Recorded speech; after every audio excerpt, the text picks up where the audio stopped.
What's up? Oh, what up? Chilling. Chilling.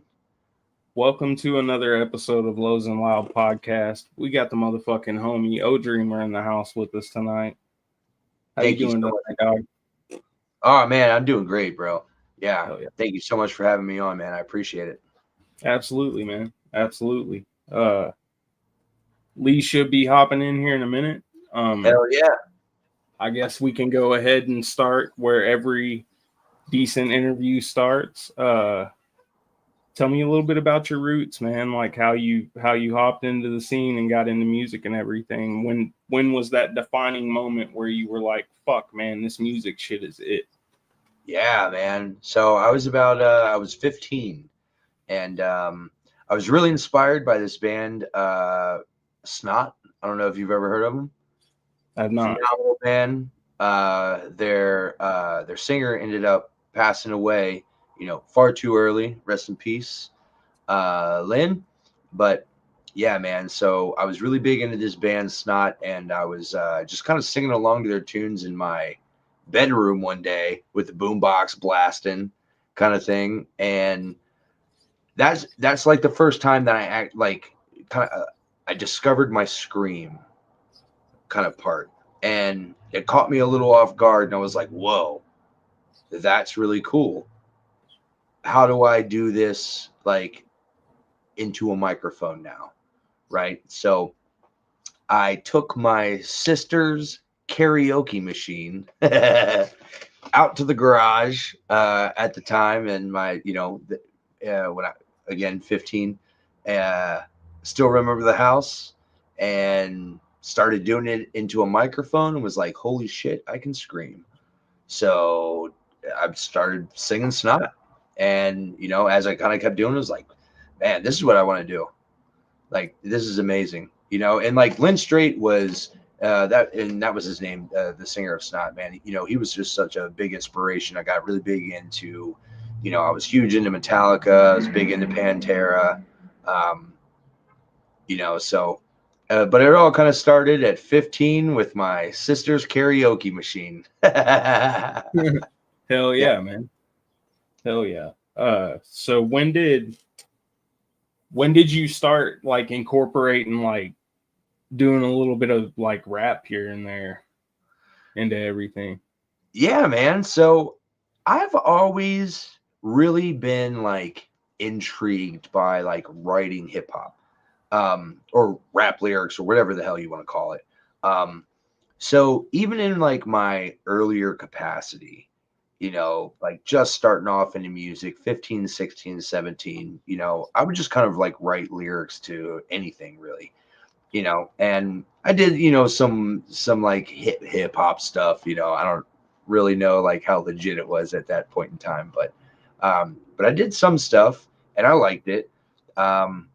There are, I've always been somebody that enjoys like multiple genres of music. I think my roots are heavy metal, but I've always appreciated, um, you know, a bunch of different genres of music. So it's something that I was interested in. Um, Shout out to my buddy Jimmy Bones. He was a homie of mine back in my hometown, and he was a rapper. So that's kind of where I started to really get exposed to like writing hip hop lyrics and wanting to incorporate that. Um, yeah, there's another guy I was kind of rocking with back then. I was kind of getting into like some dubstep stuff, and he was more into like the hip hop, um, or more of a hip hop vocalist. So we kind of did like a collaboration with that, and then I just kind of started rapping there with them from that group. So um, yeah, it's just kind of always been there, you know what I mean? And Hell like, yeah, bro. just depending on, the company or whatever, just that has kind of like determined like whether or not I feel like rapping or not, I guess, So since I've been here in the Pacific Northwest though, and especially linking up with people like Nevik, um, the Rare Odd Squad as well. LV, Tycoon, Flair, White Bear, that whole squad. It's really inspiring to like get better at rapping. You know what I mean? So I'm definitely exploring like options to like incorporate it more into my own music. But yeah, it's kind of been like a dormant little beast lying in there.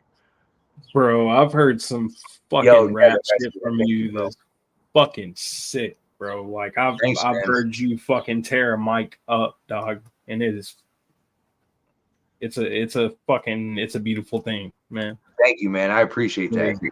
Yeah, man. A Was lot of it learning. was it You the know, a hits? Was it a hit cipher? Was that the weed one that you did? That Hey, weed you know verse? what? There was a hit cipher that I do have a verse for. I actually still have that verse, and it was I gave. Yeah, okay. So Bro, I that must have shit given is you like a little fun. sneak peek then. Yeah, All yeah. You sent it to right. me like while you Oh, were doing Dreamer getting rock. exposed for leaking shit. Yo, I don't care, man. Yo, that verse was nice, man. I had a Yeah. lot of fun doing that. Yeah. Well, I Yeah. didn't hear like beat or anything. It was just like raw fucking you spitting whenever you sent it to me, and that shit was fucking what the Yeah, fuck. yeah. Thank you, man. I appreciate that. Yeah, dude. Dude, all right. Who we got over here in the comments? What's up, y'all? You got Nivik. Oh, hell yeah. Whoop, What whoop. up, Yep, right back at Easy? you, man. What up, Brad M? Shit, man. So you're not originally from the PNW, right? No, I'm not, man. So I grew up in Maryland, and I moved out here probably about maybe like 10 or 11 years ago. That is a super, super rough number because I actually don't remember what year it was. For sure, man. Yeah. So were there, I mean, I know you said that you started with a group and shit. Was that all back in Maryland or Yeah, man. Um, so it started off, I kind of grew up just being in and out of bands, singing in bands, playing guitar for bands, um, doing a little bit of a both, like, guitars and vocals and shit. Um, I was pretty active in the local music scene back in Maryland, and ended up, front manning, quite a few bands. I actually met a dude from Seattle on the East Coast at one of my shows. He ended up becoming a super good friend of mine. He's like, still to this day, one of my best friends. And uh, he ended up moving back. I came out to visit him once. I was like, fuck it, man. I love it out here. I'm moving. And bro, 4 months later, I was out here on the West Coast, brother. hell yeah, So, man. but yeah, so it's, I've always been involved in music in like one capacity or the other, as far as like rapping or hip hop lyrics, and yeah, that was, it's just always something that like I've just always just been like I'm drawn to it. I'm drawn to the artistry of it. I'm drawn to like, I have that like urge to get better at it, and like listening to like some of the greats, Kendrick, Eminem, you know what I mean? Like, these guys are like lyrical masterminds and stuff. So, just really being like inspired by that has like really lit that fire to like incorporate it and stuff. But yeah, man, it's been Hell it's been a crazy path. A lot of a lot of bands, a lot of groups, or collaborations and stuff. I love collabing with people. So if there's anybody watching this that wants to collab in one way or the other, let's do it. Hell yeah. So what was your first show that you ever who was the first band that you ever opened up for that was like a bigger name, so to speak? Let's see. So I think that the first time we opened for like a big, big band, it was a band I used to play guitar for, called Live to Die.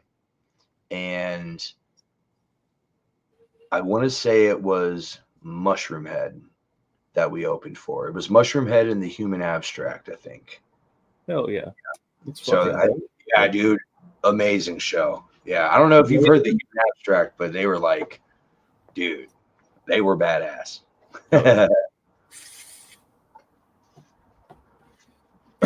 What was the first venue you got to play after you made it out this way? Let's see. Well, the first, you know what? I think it was Tony V's actually. Hell yeah. Yeah, and Everett?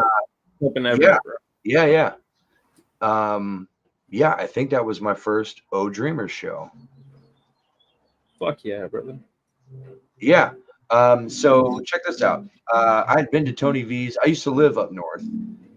So I started off in Linwood, and I'm just kind of like moseyed down, now I'm in Tacoma. But I'd been to a couple shows at Tony V's, and it was like a regular spot for, me and some friends to like meet up and go and stuff like that. So we frequented there quite often. Been to some shows there, and then I was down here in Tacoma and booked my first show. It was actually with Twisted Insane. I still have no ticket for it. Hell yeah. Yeah. Yeah, man. So it was a Twisted Insane show, but that was an awesome show. Yeah, super good. Hell yeah. So Tony V's, man, got a special place in my heart. Hell yeah. Do you have a venue like anywhere across the United States that you would like to play one day? Like say like a dream venue, I guess. Ooh, a dream venue. I mean, I'm thinking maybe like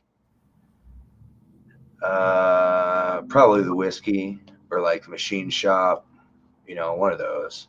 Hell yeah, man. One of those like iconic spots. Or like a House of Blues or some shit like that. Have you ever? Yeah. Yeah, and just some of the, just like the iconic places. I would love to go there just to even like see a show.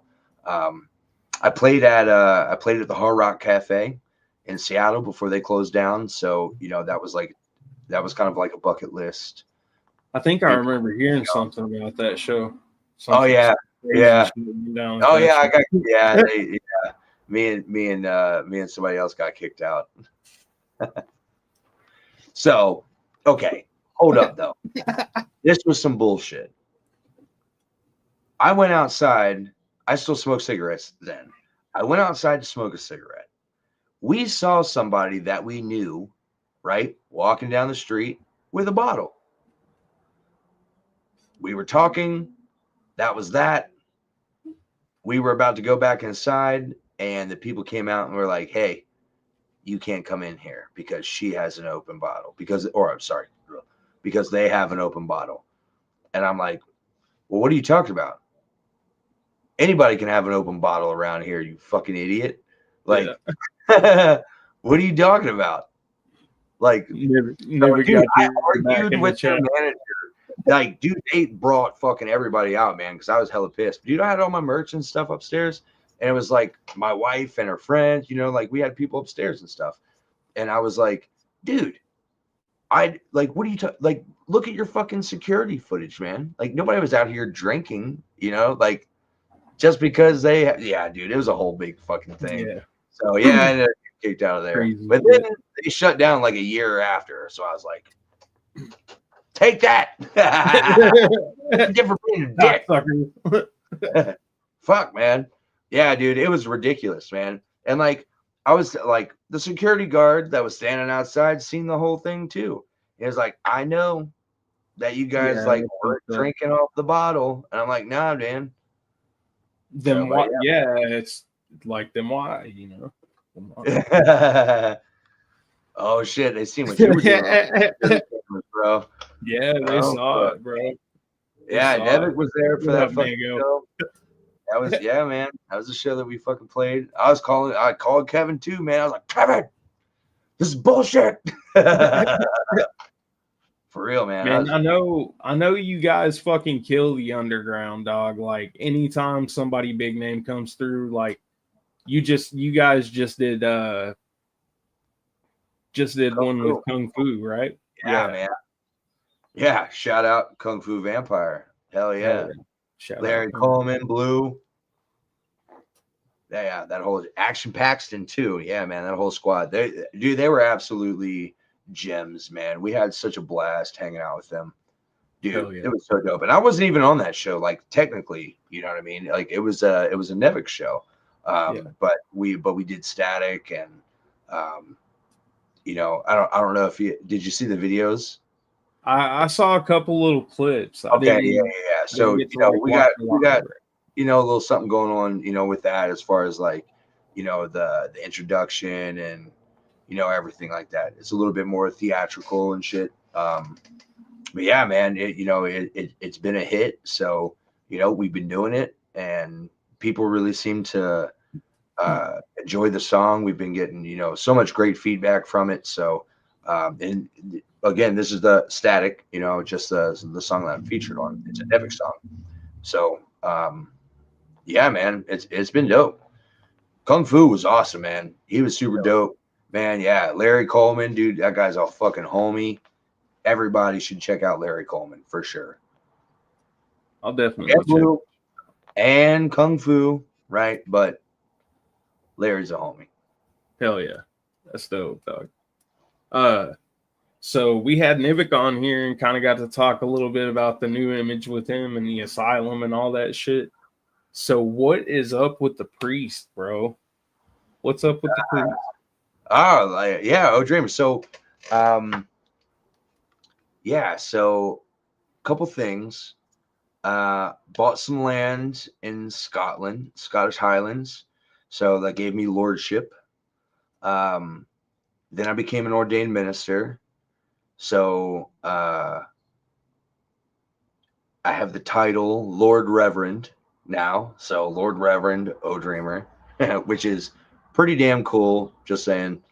But yeah. So the imagery of it all though is almost like it takes the form. OhDreamer takes kind of the persona of a kind of an anti-hero. There are a lot of religious undertones, but there's a lot of philosophy that goes into it. And really OhDreamer as it, as a, something other than a musician, we'll say is really just kind of like, ushering in this new time of like open thought and enlightenment, right? Through the tools that we already have, but just, don't utilize as properly as we should. Like things like very esoteric tone to it. Oh yeah, absolutely, man. So we return to our roots, in a sense when it comes to OhDreamer and the ritual, which is any live show or just any happening whatsoever has a really like ritual-esque experience. So we had a dope ass ritual in your garage one night, bro. That shit was awesome. Yeah. Yeah, bro. So yeah, man, it's no joke, man. Yeah. I mean, it's that personified, with some music behind it. Hell yeah. Yeah. Hell yeah. So any, like, do you have just an idea for like a mixed album coming out, or are you gonna focus on like a rock album and then do a hip hop album, or?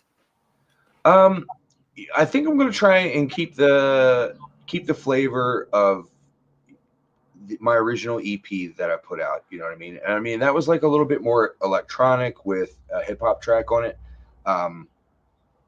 But it will, I'm still gonna retain like my my electronic roots. There's gonna be some hip hop in there. I've been looking at some producers like on BeatStars, for example, that I've really enjoy, and I've really found some good music that I think I can really work with. So, I'm not really like a genre specific artist in that sense. It's always going to be OhDreamer. It's always going to be the same kind of philosophies and messages and stuff. But the genre might change up a little bit. Yeah. So it is going to be a mix. Yeah. I think a healthy mix. Hell yeah. Like a well-balanced breakfast. I got you. I got Yeah. you. Fucking bacon, eggs, toast, maybe a little bowl of cornflakes over on the side. Fuck You know, yeah, bro. I'm about it. hell yeah. Locksmith. Who is this? Strange Mango. Hello, sir. Who is Locksmith, Mango? Yeah. Are you still here? Tripping on shrooms at the gathering. That's dope. So speaking of gatherings, man, what That's when dope. would you say you got your introduction to like the Juggalo shit, man? Like, because I know that's a part of you as well, you know. So Huge part, man. Before I decided I wanted to be a singer, I'll tell you that. Yeah. So I remember my ninth grade dance homecoming, I think it was. I'm pretty sure. Yeah, ninth grade homecoming. I remember listening Most Tasteless on my little Discman or whatever. Yeah, man. I was obsessed with Most Tasteless. I got into Twisted first. Introduced into Twisted during the Freak Show era. Loved it. Went back to kind of like get caught up, you know what I mean, and listen to Most Tasteless, and absolutely fell in love with that record. You know, my best friend was a big Juggalo. His, next door neighbor friend was a big Juggalo. So like that's what we did. I remember when the Dark Lotus album, like the original release, first came out. I remember going to, I don't think it was FYE yet. I don't know if you remember that, but there was a place on the East Coast called The Wall. Super, super. They might have been shut down. It might have actually been like an FYE or, one of these other shops or whatever that still had CDs back in the day. But Hastings and shit like that. Something like that. Yeah. I'm not sure what it's called out here. But yo, that first Dark Lotus fucking album like hit so hard. So fucking hard, bro. And it impacted me hella, man. Like I was really, really big into Lotus. So yeah, man, early. And I actually, you know what? Let me take it back a little bit further, because I actually listened to Fuck the World off the Jekyll Brothers, but it was on like an Ozfest sampler that my stepdad at the time had. Right. But it was edited though. You know what I mean? So Yeah. It wasn't Fuck the World, it was Ufk the World. Up So the world. yeah.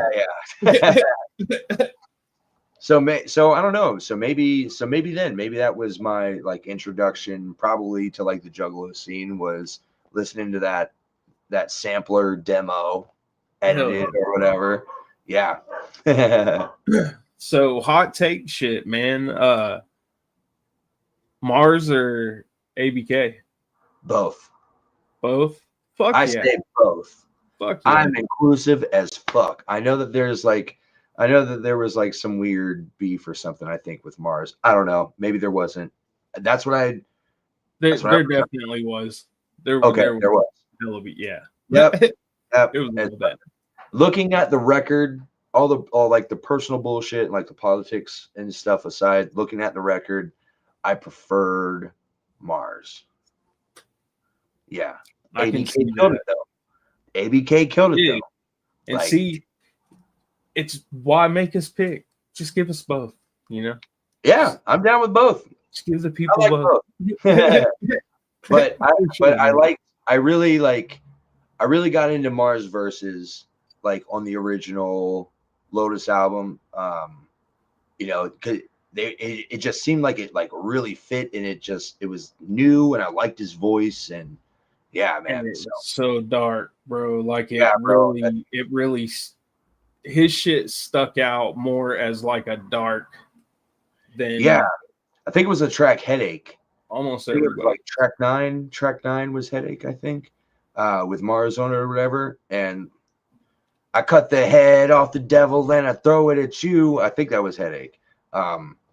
Yeah, dude, Mars's verse in that song was fucking crazy, bro. Yeah. And at that point in time in my life, like getting into like this kind of music and being like into like, these like kind of, at that point in time, I mean, this was extreme music, I talked about it with with like a counselor or a therapist or something like that when I was a kid, you know what I mean, and had to, you know, go deal with some shit or whatever. Like that was one of the subjects, you know what I mean? And like I'm like explaining Dark Lotus lyrics to this motherfucker and being like, bro, yeah, bro, it was crazy. I know I saw an interview with Mars where he talked about doing Dark Lotus, and one of the things that he like reminisced on was in writing with everybody, and then like going over lyrics and shit. And he had that one line about nuns. That's in Headache. Yeah, that's in Headache. Yeah. God, so when they were going over those lyrics, he said that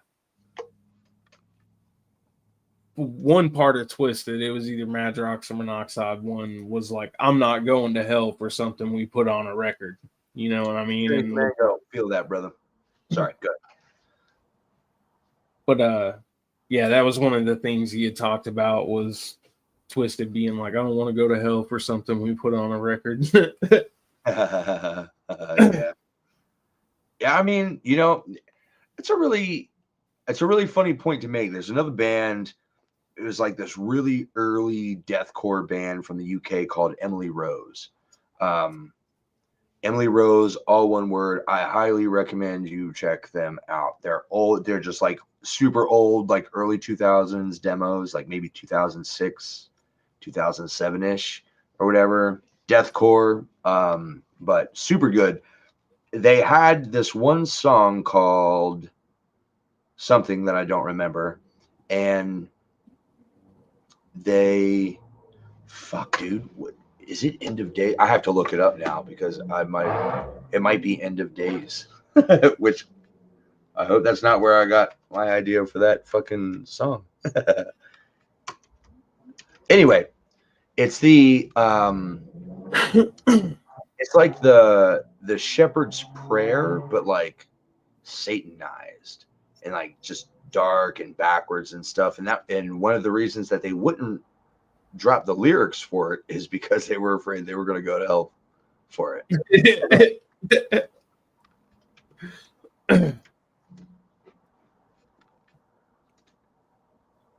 That's wild as fuck. Oh shit, I think that is the name of the fucking song. Whatever, they're not a band anymore, so I'm taking it. Yeah, whoops. But anyway, they fucking rocked. Everybody should, yeah. I would love to see that band like make a comeback, because holy shit. And they were like a bunch of kids too, man. So these were like when they were recording these songs, they were like 15, 16, you know what I mean? Like they were just like really good at it.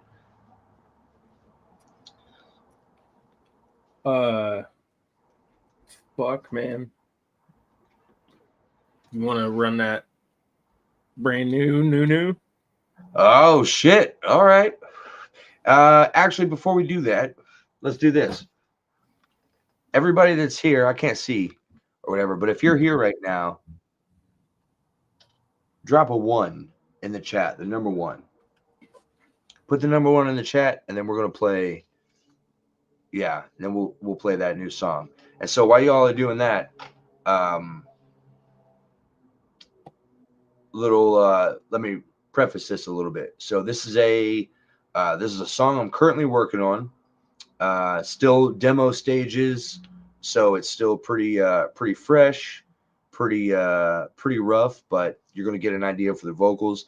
And it's still a tagged version of the beat, because for some reason I can't buy the damn beat at the moment. So something weird's going on with the website. I've already reached out to the producer. I wouldn't have reached out, or I wouldn't play it, you know what I mean, just because it is like a tagged version. Had I not reached out to the producer to be like, hey bro, I'm trying to buy this shit, you know. But yeah, so tagged, rough, but give you all a taste of some of the stuff I've been working on. Hell yeah.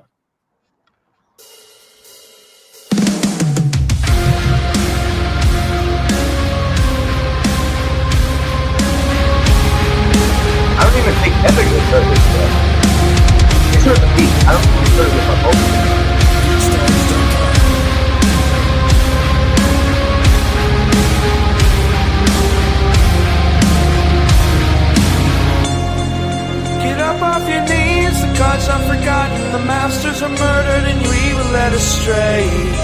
Get the fuck up off your knees! Now we leave these kids behind, never to return and let return. These arbiters of lies, let the names be stricken down by flames, left to be forgotten, the last we remember and arise.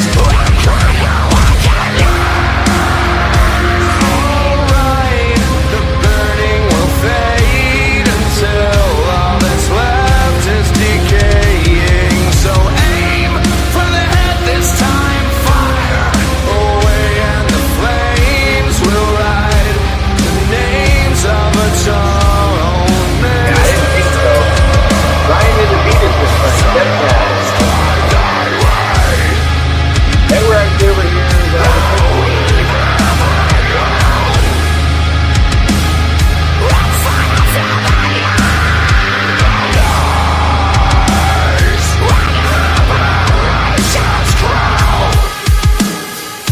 OhDreamer Cookies. Plug it, dog. Plug it. Fuck it.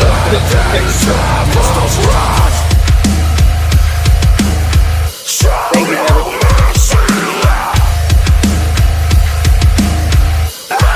I agree.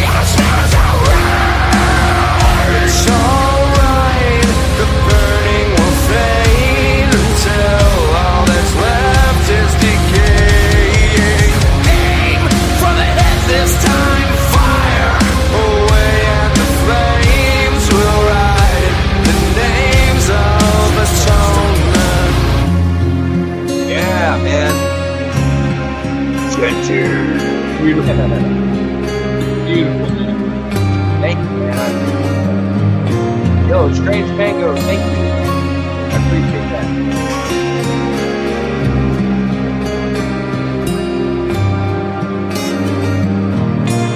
Oh, hell yeah, bro. That's awesome, man. Hey, look, I'm going to be for real with you.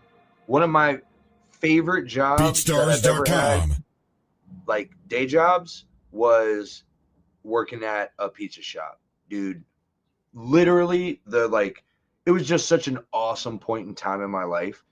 I was like 6 seasons behind on Game of Thrones.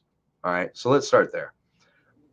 Never seen it before. They were like 5-6 seasons out or something like that. Dude, we just had spaghetti, man. I'll smash some spaghetti too. Oh, hey, we made that for Tor. And what I do, I smash that spaghetti. Hey, so anyway, back to this pizza place, man. Dude, I would get off work. I would have food, you know what I mean? Whether it be pizza or, we had like subs and pasta and shit. So, whatever I ended up making up for the night. And then I would go home, watch Game of Thrones on DVD. And then I would play Skyrim and drink beer. And that was my life for quite a while. Yeah, for like 4 years, man. It was awesome.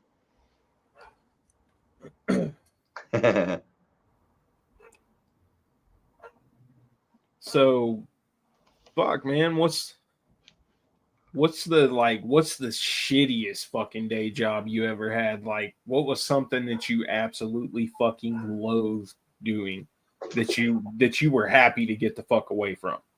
So I mean, I had a job once. Actually, I worked at a dry cleaners for like a day and was like, fuck this. Fuck this. Yeah. Hell yeah. But there was a job that I worked at. I don't think that they're in business anymore, but it was this furniture store. And bro, the pay sucked, the work sucked, and there was like once upon a time, this is why it's got a bad taste in my mouth. This like new manager came in. They were opening up another store, right? And they were going to take me back. I was going to go to this other store. And they were like, yep, you're going to be the manager of the warehouse. And I was like, dope. They did it, put me down there, and they're like, you are not the manager of the warehouse. And I'm like, what the fuck, dude? What the fuck, Anyway, pay sucked. and I ended up getting in like this big argument with like the director of the company and stuff, man. Or no, he was like a vice president of the company and shit. Yeah, man. Yeah, dude. I just hated everything about that fucking job, man. It just sucked. So yeah, fuck that. Hell yeah. Yeah, Fuck and yeah. I don't know what I can't remember. Man, I wish I remember what that douche's name was. I'd tell him right now. Fucking shove it, dog. Yeah. So on like those types of feelings and shit, you know, what do you do to stay grounded? Like, what's something that you would suggest to somebody that's like having a hard time or a rough time out there? Gardening. Yeah. Let's hit this on kind of actually a couple different levels here, man. Because one, like, we are a part of the natural world, right? Aside from the screens, you know what I mean, and like all the technology and stuff like that, like, we are biological beings in the natural world, you know what I mean? So, you know, taking that time to interact with the natural world, man, is like, it's cleansing. You know, it opens your mind. You know, I feel like it kind of helps me with, like, you know, some ADHD tendencies that I have, or OCD, you know, whatever it is. And yeah, man, I love being out in my garden and in the backyard, and, you know, just like with my hands in the dirt, or just seeing, like, you know, some of the, you know, the gorgeous flowers that we have blooming, or the produce that we grow. It's extremely grounding. You know, it kind of gives you time to, like, think and reflect on the day or the week or whatever it is, you know, all while doing, you know, something productive and positive. And, you know, you're still interacting with nature. So our backyard is like a dedicated, like, garden space. We have all kinds of plants, flowers, medicinal plants, vegetables, trees, you know, all kinds of. We have a fucking palm tree. You know. Oh yeah, bro, you've seen the palm tree. Yeah, I've seen the palm Yeah, tree. dude. Yeah, we got a fucking palm tree. So yeah, man, you know, that's my muse, you know. So maybe I think that the whoop whoop teasy. So maybe I would say, you know, finding what is going to ground you and kind of like bring you back to, like, that natural state. It might be reading a book. For me, it's gardening. I think everybody should have a garden, you know, in some capacity, you know, just to do it and care for another living being. You know what Absolutely. I mean? Like, and then to watch, to sit and watch something that you've nurtured come to fruition. You know what I mean? Like, there's this satisfying feeling at the end of all of it. Like, absolutely. And if it's something like a perennial plant, or something that's just going to drop its seeds right in that pot and reproduce next year, you know what I mean? Like, you almost build, you know, this lasting connection, you know, with, you know, whatever the plant is, you know, because it keeps coming back every year, or maybe it doesn't go away, or, you know, whatever it may be. You know, I have a bonsai tree that I tend to and wire and trim up and stuff, and I absolutely love that. Yeah, man. So everybody, go start a garden right now. he said, "Fucking Joe Dirt was right. For real. The garden, dig it." Hey, on some real shit though, and even in some places where you, like, may not be able to, like, get a full blown garden, man, just a few small planters with some soil, you know. If you don't have shade, get some fucking succulents, man. We got a dope ass shade plant that looks absolutely gorgeous. I'd be more than happy to send anybody a picture. I don't know what the name of it is. It's on the little card thing, but yeah, it's quite lovely. So, you know, there's an option out there in, like, the gardening aspect for anybody in any situation, like living situation or whatever. So I say go do it. Yeah. I live in apartments, man, and I have like a small space. It's probably like, I don't know, 20 feet by like, I'm gonna say 20 by 20, like a 20 by 20 square minus fucking 6 foot by 7 or 8 Are you feet. making me do math right now? You know, my bad, bro. I'm high as shit right now. But I've got a little bit of space out there to like do small shit. I've got like some tomatoes and shit going. And it is, man, it's very fucking rewarding to like go out there and watch shit, just to be able to watch it, you know, every day fucking get a little bigger and fucking love it, man. I know. I love sharing pictures. Hey, so if anybody here, hey, if you like pictures of plants and stuff from a somewhat metal dude, rapper, something, check out my Facebook, man. Add me up. Come look at my garden. Look at my garden. So how's the museum going, brother? Dude, we have new specimens. I fucking the last time I was there, you were just about to get the skull. All right. So I didn't ever get to what did you name him, Fred? Or something like that? The skull? Yeah. So it's still Cuthbert. We haven't given it a new name, but I think that I think that it's we think that it's a female skull. Right? We're looking at the brow line, but we don't know. Okay, everybody that's in here watching this, drop a number 2 in the chat. No. Drop a 6. Drop a 6, and I'm going to show you guys some stuff that's in our curiosity collection. Dead things. So who we got? Nevik, Mango, Woozy for sure. Teasy. Let's go. Drop that 6. Also, I super appreciate God. Oh shit, there's a 6. Yep. Also, make sure y'all find me on no legacy, brother. No legacy. Drop a 6.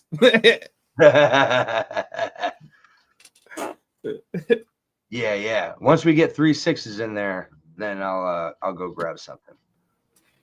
For sure, man. So yeah, where did the inspiration for that come from? Like to just put together a little oddities museum thing. Yeah, man, that's just been something I've been, super fascinated with. I would argue since I was like a child, like child. Hey, wicked Woozy. And I want you to hit me up because I want to hook you up with a gift card for OhD Presents. That's funny as shit. That was awesome. Hey, that's my cousin, bro. That's the cousin from back home. Like, that's my brother, honestly. We grew up in the same house together and shit. So. Oh, for real? Yo. Yeah, for real. Let me get that fucking contact info so we can get that gift card hooked up. All right, cool. I'm gonna go grab some of the new specimens. All right, perfect. Hell yeah.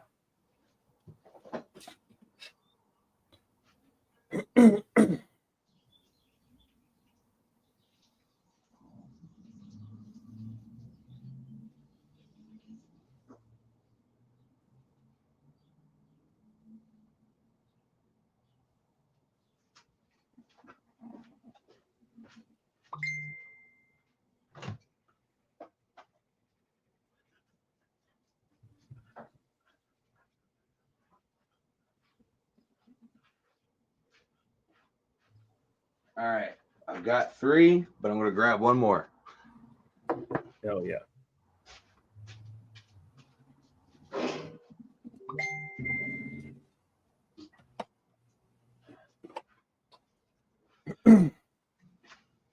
All right. So go ahead, brother. All right. So one of our newest ones here. This is a partially mummified, partially skeletal bat. Oh, hell yeah. So that's one of the new ones. The wife loves that. We have some eyeballs from a sheep. Look at you. Get it? I see what you did there. We have this one here needs a little bit more juice. Ooh. We have a rat here. Hell yeah. Is that a Tacoma Roma rat, or is No. that No. And then we have a sheep's brain. Ooh. Yeah. So that's only that look, it's mango. Oh yeah, there is a little bit of a delay. But yeah, so excuse me. We have a couple more. I know we have some fetal, I think, puppies as well. Couple other wet specimens. So that I'll say again, I've kind of always been just really drawn to the macabre, and the way that I kind of like to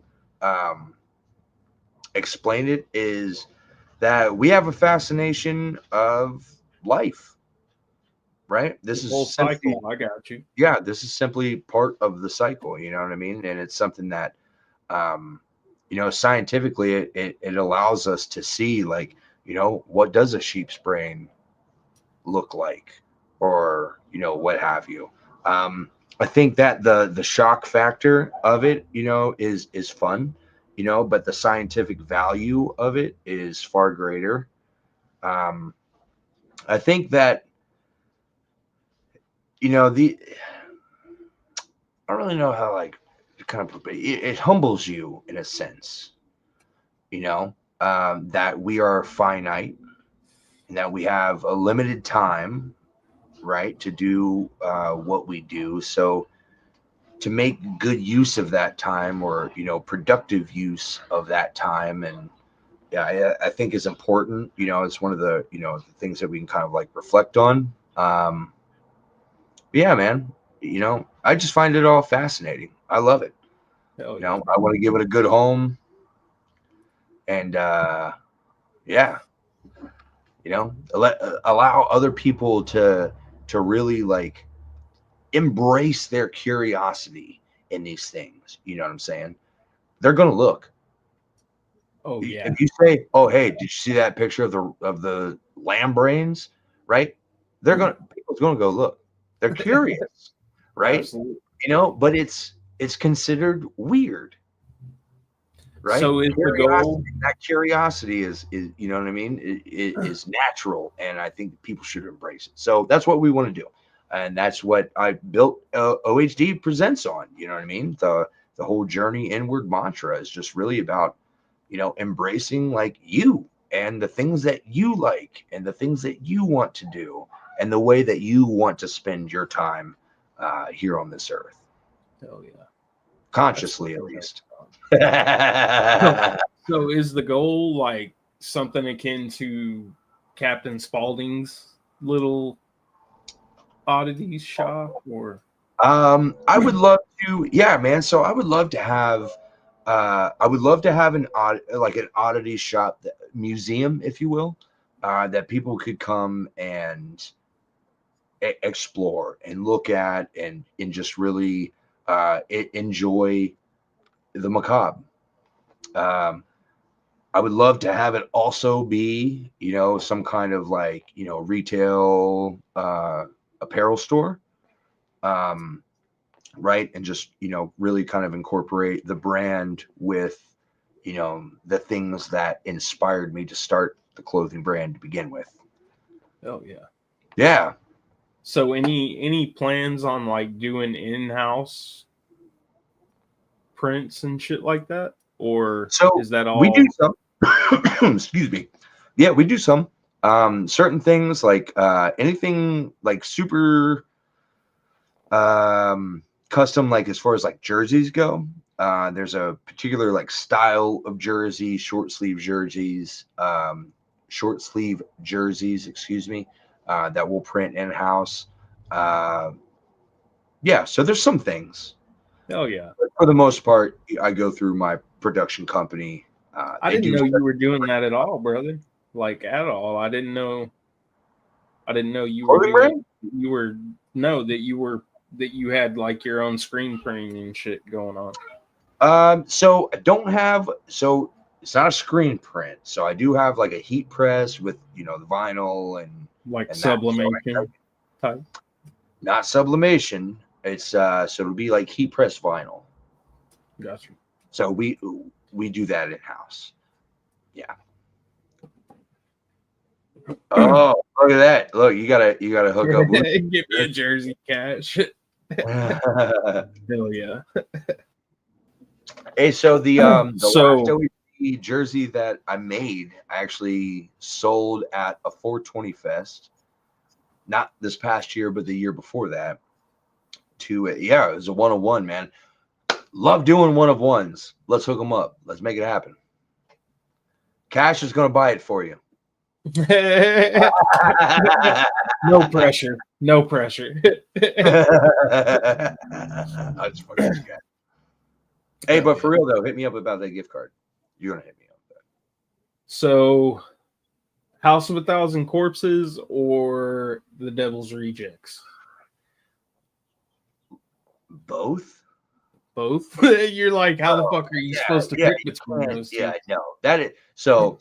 You got the trilogy, and that's it. It's just the trilogy. Yeah. I like, and I think that like both. I mean, all three of them. Even Three from Hell. All had. I think they did Sid a glorious send off in that series.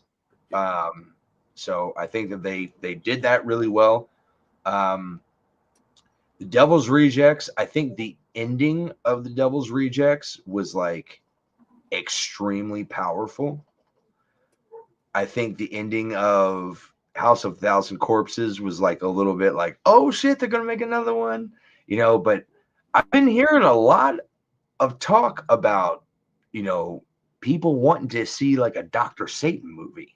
Yeah. Like a backstory of like who Dr. Satan was or whatever. Yeah. So I mean, that'd be kind of cool. That would be hella dope. Some of these other... So Spalding was their dad, right? Yeah.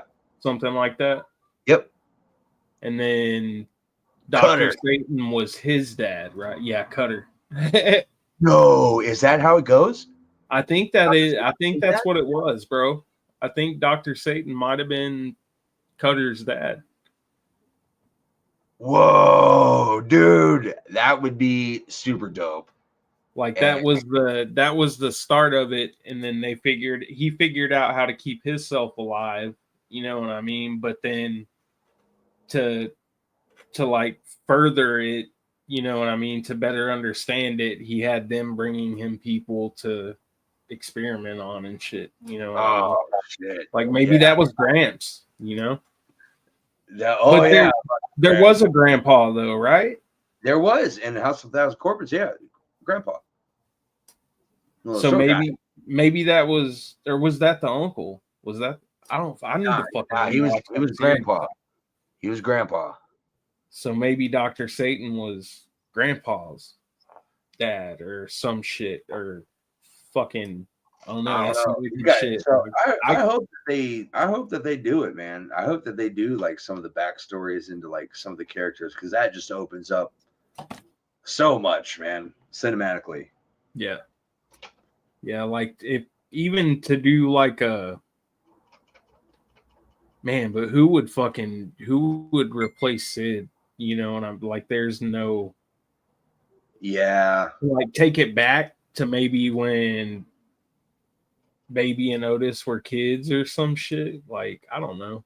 But then that would be pretty fucked up too. That would be like, bro, I can't. I mean, it's no different than Kid Michael Myers, right? It's no different than Kid Michael Myers.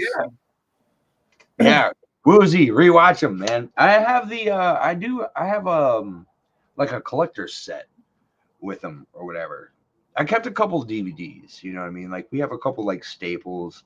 I have a couple VHSs. Oh, bro, I have the original VHS single releases of Star Wars in 2 versions or 2 different studios. One was CBS Fox, and then one was just Fox.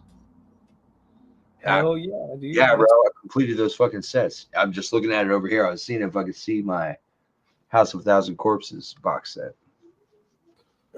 So if you had to pick like an old school, like OG fucking slasher series, what would you say would be your fucking series, your go-to? I got you. Oh shit, that Jason Voorhees. Hell yeah. Yeah. Friday the 13th, man. Always been Friday the 13th fan. Scared the shit out of me when I was a kid, you know, so. Yep. I'll tell you what scene absolutely fucking mortified me as a child, bro. And I want to say it's in Friday the 13th, the fucking Manhattan one, right? Yeah. 7 fucking part. I New think Blood, it is 7. Yeah. So they're in like the hull of that fucking boat in the lake, and kid Jason, all fucking like waterlogged and skin peeling and shit, shows up in that little fucking window. Hell no, dog. Yeah, bro. Like I wouldn't. So we used to go to this place called Lake of the Pines every year down in East Texas, right? And we would go down there for the 4th of July and shit. And after I saw that, we used to swim out to this fucking big rock mound out in the middle of the lake and like jump off the rocks and shit. I'm not getting snatched by Jason. You know what I mean? Not my foot, brother. Hell no. Not my foot. That was funny. Hey, dude, that Freddy versus Jason that they did was super badass. But bro, that fucking soundtrack. Holy shit. Yo, top 3 best all-time soundtracks. 100%. Oh, yeah. Freddy versus Jason. Dude, so many great bands on there. The Queen of the Dam soundtrack was fucking incredible. That's probably my top. And then let's see, what else would there be? I don't know. Those are just like my 2 favorite, I think. Resident Evil. The original Resident Evil movie. Bro, that soundtrack was off the fucking charts, bro. Yeah. So what would you say, like, I don't want to say the shittiest, but like your least favorite fucking horror icon would be, like the one that you're kind of like, man, that's just not for me. Who out of all of the horror icons? I'm about to say something controversial. I like it. I would say that I'm least excited by Michael Myers. So, Halloween. I think Halloween is going to be my least favorite. Just on the premise of it being so basic, like just some guy that went to a mental institution and then keeps coming back. Yeah, and like, you know, I think it was Halloween 3, you know, where it's like the masks were haunted by the spirit or whatever. Like, I was like, I'm not doing this. Yeah, Freddy's the shit. Chucky scared the shit out of me. You know, Voorhees is the fucking man. Pennywise scared the shit out of me. Yeah, man. Fucking Poltergeist scared the shit out of me. Bro, nothing beats the first time I saw The Exorcist. I didn't even, dude, it took me like, damn, maybe like 5 or 6 times to like actually sit through. I saw it when I was 12. You know, it was like, yeah, I was probably like 12. That was about how old I was the first time I watched it. Scared the fuck out of me, bro. I felt like my bed was shaking when I was trying to sleep, man. It scared the shit out of me. And bro, and then when I went to see The Exorcism of Emily Rose, that one fucked me up too. That one scared the shit out of me. Yeah, bro. Crazy. What would you say your favorite like demonology centered movie would be? I'm going to say The Exorcism of Emily Rose. I think they did a phenomenal job of telling like the story. It's based on a true story. Annalise Mikel was her name. She was a German woman. And so that so I think that they did like a pretty good job of really making it scary, but also showing, this like dual like opinion of mental illness and these other kind of like factors that could play. So I really think that they did a wonderful job showing the contrast between the two, but it was scary as fuck. Hell yeah. I can't remember her name. She plays Deb in Dexter. I can't remember her name, but anyway, Deb from Dexter, she stars in that movie. She plays as Emily Rose, and she does a phenomenal job of a possessed person. Hell yeah. Very convincing and unsettling. Have you seen Smile? Yeah, actually, we just God. started Smile 2 last night, or I'll finish it tonight. That shit's fucking wild. Have you seen the second one? Yes. Okay, Yes. I haven't finished the second one yet, but the first one. So when the chick beginning goes like this. Yeah. the beginning of the second one, that shit's fucking wild, bro. Yes. Yeah, the beginning of the second one starts off, hey, bro, and there's been a couple times that it's made me jump. Like, It's not slow. It's not slow at all. Like it goes straight into what you're there for on that second one. You know what I mean? Like it's fucked, but and it doesn't disappoint. Like the jump scares, like you know that they're coming, but they get you. Yep. Like you know how they're coming, you know that they're coming, but you don't know how it's coming just yet. Then crazy shit pops off. That man, they do a really good job of setting up those scares and like making it like surprising and scary. They definitely do a good job of building the suspense of it to where whenever it finally hits, because you're expecting it early on, and then it kind of gives you that second to be like, okay, maybe not, and then bam, it fucking it's great, man. I think they're very like abrupt, and I like it because like the abruptness happens like really when you're not expecting it. So go watch that. Let's see, between Smile and Talk to Me, bro, there's been a couple of really good fucking horror flicks that have come out the last couple of years. Yeah, Talk to Me was good. What was it? Late Night with the Devil. I loved that. I haven't got to watch that one yet. Bro, it's a good one. Psychological. Yeah, super cool. I really liked Gaia. It's been out a little bit. Did you see it? Is that the one that's like Asian based kind of or whatever? No, I don't think so. Yeah, Gaia. Check it out. It's like it's a black and red like movie poster. That's a good one. That shit out. I loved that. I would say it's less than hey Nevik, thank you so much, brother. Appreciate it. I would say it's like less than like a horror movie, but it's fucked up and it's crazy and it's good. Yeah, I think you like it. I like that a lot. Hell yeah. Fuck, brother.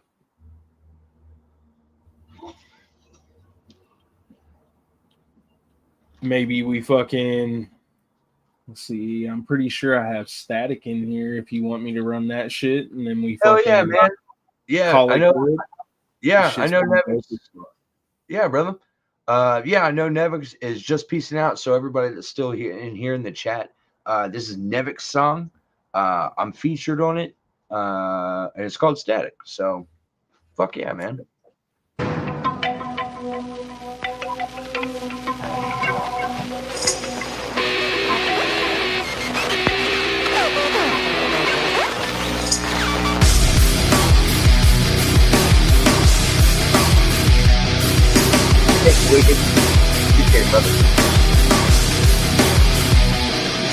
I see the world through a screen full of static.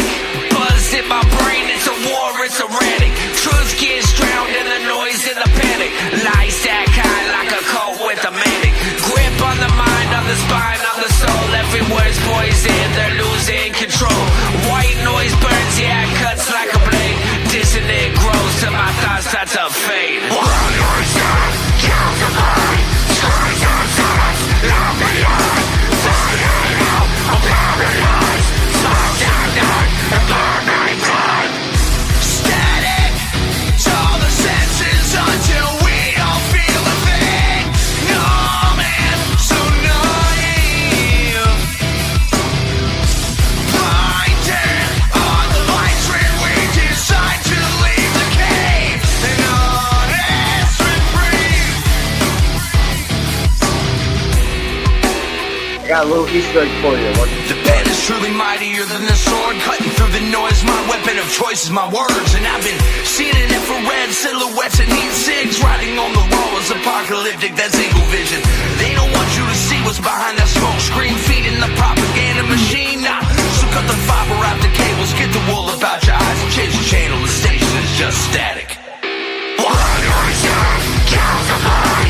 Skies on silence, love beyond. Nice job, bro.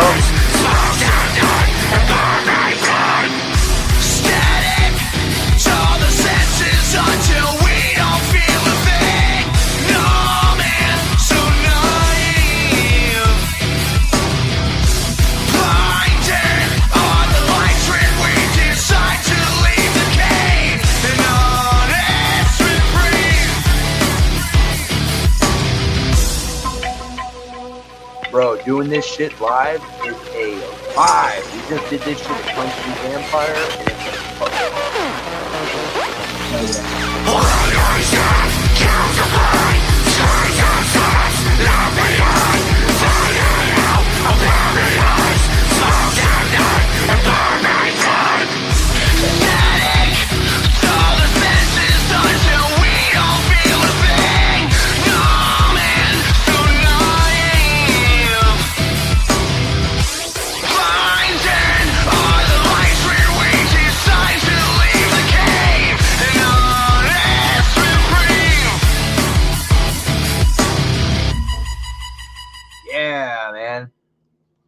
Hey, so a couple things about that track, man. So when Kevin approached me to be part of the song and stuff, man, the concept that he kind of like brought to the table for this for Static was awesome, right? So I really vibed with it, and I used my verse in this song as kind of like an Easter egg for my new song, which is The Names of Atonement, that little demo track that we played earlier. So the reference in there that you kind of want to pick up on is the caves, right? So the caves are Plato's cave. So I'll leave it at that, and then go back through and listen to the tracks. You got Names of Atonement. Everybody that didn't listen to it earlier, you're gonna have to wait. But my boy Cash, you go ahead and go back and check that out. Hey, I can play it again, dog. Before we do South, let's go. Let's go. I can play it again, dog. Hell yeah, we'll do that it. shit again. Do the cane.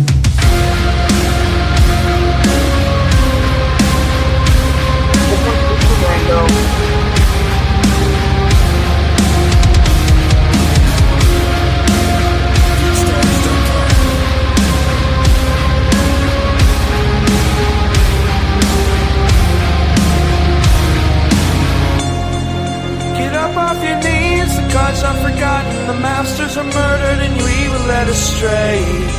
Get the fuck up off your knees! We leave these kids behind.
then put the demo in.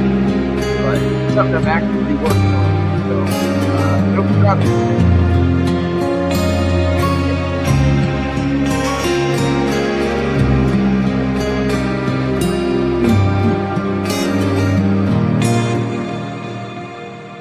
Yeah, so I reached out to the producer so I could get the untagged version of this beat. Beatstars.com. There it is. I was trying to catch it that time, Dude, and I didn't realize BeatStars had an app until probably like 6 months ago or whatever. And dude, I'm addicted to that shit. I didn't know they had an app. Bro, it is insane. But yeah, for some reason, so I reached out to that producer and to try and get that beat to fucking purchase it or whatever. So yeah, still working on that, but yeah, just a little demo, something I'm working on right now, and then I'll have some new music coming here soon. Dude, Asada Tacos, what's up? That's the wife.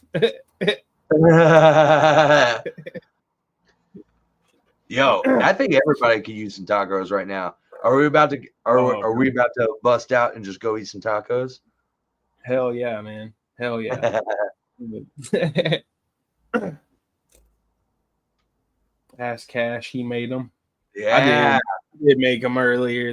There you go. Hey, everybody, round of applause for Cash right now. Let's get it. Thank you. Put it in the chat. Yep. Fuck yeah. Hell yeah, brother. Fuck, man. This has been an amazing fucking interview, dog. Dude, thank you so much, man. I super appreciate it, man. Much love to everybody here in the chat. Much love to everybody that's going to be watching this here afterwards, man. Thank you guys so much for supporting both of us in this capacity. It means the world to us, and again, just thank you so much. So, in case you guys don't know, this is the homie OhDreamer. You can follow him on all platforms where you can find music. I'm assuming Spotify, YouTube, Apple Music, all that good shit. Go sub to his shit, man. Keep up with the homie. And check out my clothing brand, OhhDreamer.com. Absolutely, man. My bad, brother. I thought I had everything ready and I didn't, and I guess maybe because I've got my own shit. Nah, man. StreamYard account. I think I dropped everything into my studio.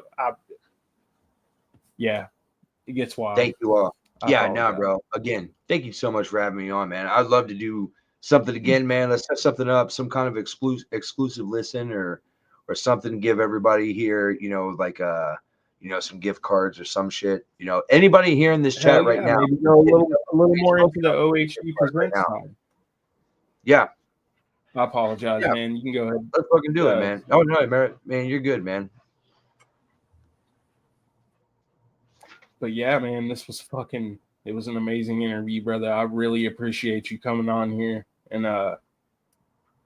talking about OhDreamer, dog. Maybe on the next one we'll go a little further into OHD and all of that shit and push the brand a little bit more instead of the art. Hell yeah.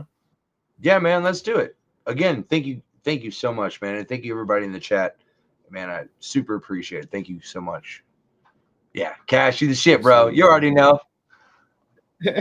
Thank you, dog. Thank you. Everybody in the chat, much love. Fuck, man, I wish I could stay here all night, brother. I got to go do the date night thing. We hadn't done that shit in like a year, so.